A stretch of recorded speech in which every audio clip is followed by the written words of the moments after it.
নওগাঁয় ঊর্ধ্বমুখী চালের বাজার সপ্তাহের ব্যবধানে খুচরা বাজারে সরু চালের দাম বেড়েছে 4 থেকে 5 টাকা। বিস্তারিত জানাতে যুক্ত হচ্ছেন সহকর্মী কাজী কামাল হোসেন। কামাল, দাম বাড়ার কারণ কি আর ক্রেতাদের কি প্রতিক্রিয়া দেখছেন? ইশিকা, আপনি যেমনটি বলছিলেন, উত্তরের খাদ্য ভাণ্ডার নওগাঁ দেশের অন্যতম চালের মোকাম, দেশের অন্যতম বৃহৎ ধান উৎপাদনকারী জেলা নওগাঁ হলেও মূলত চাল উৎপাদনের নওগাঁ দেশের অন্যতম প্রধান।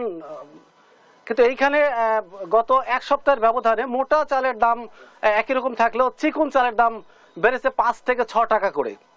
আমি নওগাঁর বেশ কিছু পাইকারি এবং খুচরা দোকানে আমি আজকে যেটা দেখেছি, সেখানে দেখেছি বিশেষ করে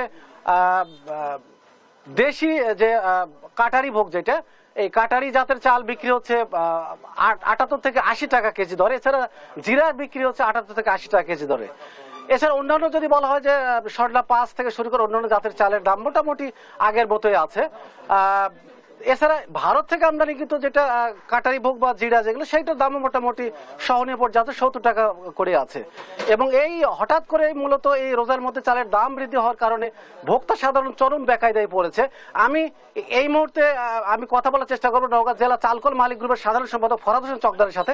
আমি তার কাছে জানার চেষ্টা করবো যে আসলে চালের দাম হঠাৎ করে বৃদ্ধি হওয়ার কারণটা কি। আসলে ফরহাদ হোসেন চকদার, আপনি বলবেন কেন চালের দামটা বাড়ছে আসলে চিকন চাল? ধন্যবাদ।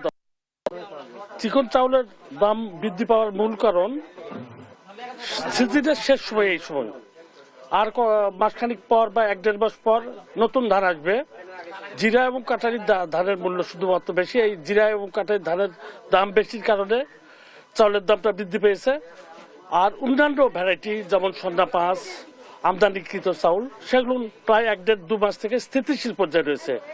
মূলত জিরা এবং কাটারি, দেশি জিরা এবং কাটারি ধানের দাম বৃদ্ধি, চাউলের দাম বৃদ্ধি পাওয়ার মূল কারণ হচ্ছে হাটে বাজারে জিরা এবং কাটারি ধানের দাম বৃদ্ধি পেয়েছে এই সিজনের শেষ সময় বলে এই দামটা বৃদ্ধি।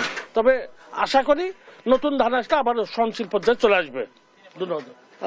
ইশিকা, শুনছিলেন জেলা চালকল মালিক গ্রুপের সাধারণ সম্পাদক ফরহাদ হোসেন চকদারের কথা। তিনি যেটা বলছিলেন যে এই মৌসুমে মূলত ধানের সরবরাহ কমে যাওয়ার কারণেই এই চালের দামটা বৃদ্ধি পেয়েছে। ইশিকা, আপনাকে জানিয়ে রাখি, নওগাঁ জেলায় বছরে প্রায় 17 লক্ষ মেট্রিক টন চাল উৎপাদন হয় এবং নওগাঁর অভ্যন্তরীণ বাজারে চালের প্রয়োজন হয় 4.5 থেকে 5 লক্ষ মেট্রিক টন। সেই হিসাবে প্রায় 12 থেকে 13 লক্ষ মেট্রিক টন চাল উদ্বৃত্ত থাকে, যে চালটি দেশের বিভিন্ন জেলায় সরবরাহ করা হয়ে থাকে। তো চালের বাজার নিয়ে নওগাঁ থেকে এই ছিল আমার কাছে সর্বশেষ তথ্য। ইশিকা। কামাল, অনেক ধন্যবাদ আপনাকে। নওগাঁয় ঊর্ধ্বমুখী চালের বাজার নিয়ে বিস্তারিত জানছিলাম সহকর্মীর কাছে।